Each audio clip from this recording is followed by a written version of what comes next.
और national Herald case में दाखिल ईडी की चार्जशीट के खिलाफ आज कांग्रेस प्रदर्शन करने वाली है, जिसे लेकर कांग्रेस ने अपने वरिष्ठ नेता, विधायकों, सांसदों, पार्टी के पदाधिकारियों को आदेश जारी कर दिया है। कांग्रेस के कार्यकर्ता ईडी की कार्रवाई के खिलाफ राष्ट्रव्यापी विरोध प्रदर्शन करने की तैयारी में है। कांग्रेस नेता और कार्यकर्ता ईडी ऑफिस का घेराव करेंगे। दरअसल ईडी ने नेशनल हेराल्ड केस में दिल्ली की राउज एवेन्यू कोर्ट में चार्जशीट दाखिल की है, जिसमें सोनिया गांधी, राहुल गांधी, सैम पित्रोदा समेत 7 लोगों को आरोपी बनाया गया है। आरोप है कि सोनिया गांधी और राहुल गांधी ने नेशनल हेराल्ड की करोड़ों की प्रॉपर्टी पर कब्जा कर लिया है और साथ ही 440 करोड़ के इनकम टैक्स की चोरी भी की गई है। हालांकि कांग्रेस इसे राजनीतिक बदले की कार्रवाई बता रही है।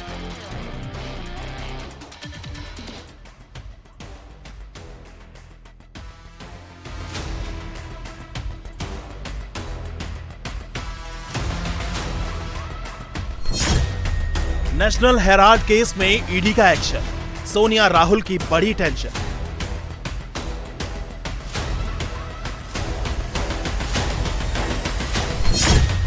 ईडी की चार्जशीट में 7 आरोपी, गांधी फैमिली बुरी फंसी। नेशनल हेराल्ड केस में ईडी ने चार्जशीट दाखिल की है, जिसमें ईडी ने सोनिया गांधी को आरोपी नंबर 1, राहुल गांधी को आरोपी नंबर 2 बनाया है।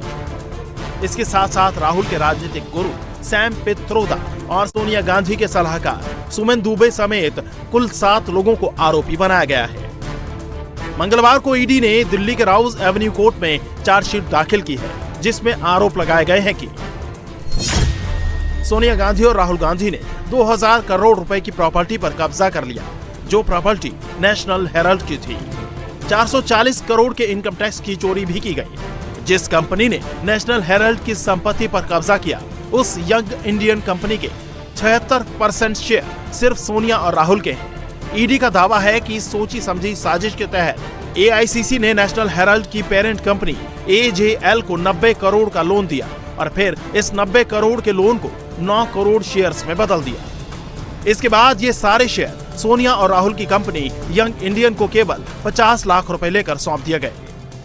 नेशनल हेराल्ड के विषय में जो प्रक्रियाएं हो रही हैं वो कुछ भी नई नहीं है, इसलिए क्योंकि जब ये केस शुरू हुआ था तभी हमने बड़ा स्पष्ट किया था कि ये बड़ा विचित्र केस है जो शुरू किया गया है बिना किसी 1 रुपये के स्थानांतरण हुए, बिना किसी 1 पैसे की प्रॉपर्टी के स्थानांतरण हुए। एक नॉट फॉर प्रॉफिट सेक्शन 8 की कंपनी बनाई गई, जिसमें श्रीमती सोनिया गांधी और अन्य लोग, लेट श्री मोतीलाल वोरा जी इत्यादि सब डायरेक्टर्स थे, जिसमें न डिविडेंड दिया जा सकता है, न कोई कमर्शियल ट्रांजैक्शन हो सकता है, सिर्फ नेशनल हेराल्ड की पुरानी प्रॉपर्टीज को मैनेज करने के लिए। उस पर एक मनगढ़ंत झूठा केस रचा गया है। ये एक फेक केस है जिसमें कोई भी तथ्य नहीं है। इसको एक राजनीतिक प्रतिशोध की भावना से किया जा रहा है। साफ है कि ईडी की चार्जशीट के बाद कांग्रेस के नेशनल हेराल्ड अखबार और एसोसिएटेड जर्नल्स लिमिटेड यानी एजेएल से जुड़े मनी लॉन्ड्रिंग के केस में कांग्रेस के 2 सबसे पावरफुल नेता फंस गए हैं, क्योंकि ईडी ने नेशनल हेराल्ड और एजेएल की जांच के दौरान कुर्क संपत्तियों को जब्त करने की कार्रवाई भी शुरू कर दी है।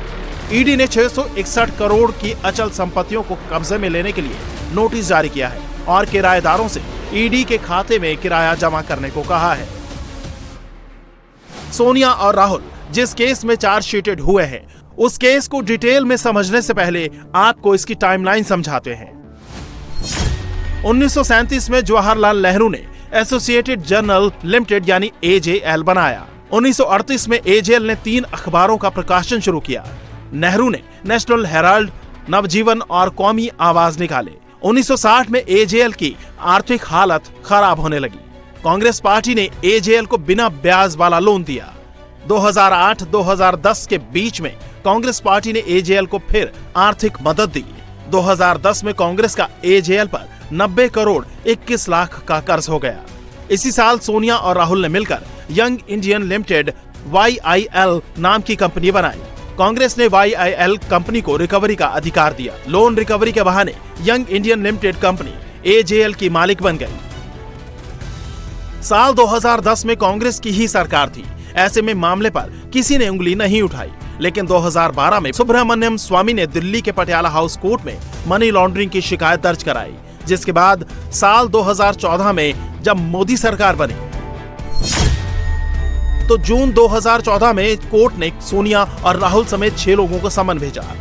अगस्त 2014 में ईडी ने मनी लॉन्ड्रिंग का केस दर्ज किया। दिसंबर 2015 में पटियाला हाउस कोर्ट ने सोनिया राहुल समेत सभी आरोपियों को जमानत दे दी। 2015 से 2020 तक मामले की सुनवाई हाई कोर्ट और सुप्रीम कोर्ट में चलती रही। जून 2022 में ईडी ने पूछताछ शुरू की तो गांधी परिवार ईडी के सामने पेश हुआ। राहुल गांधी से 5 दिनों में 50 घंटे पूछताछ हुई। जुलाई 2022 में सोनिया गांधी से 3 दिनों में 12 घंटे पूछताछ हुई। 12 अप्रैल 2025 को ईडी ने संपत्तियों को कब्जे में लेने का नोटिस निकाला।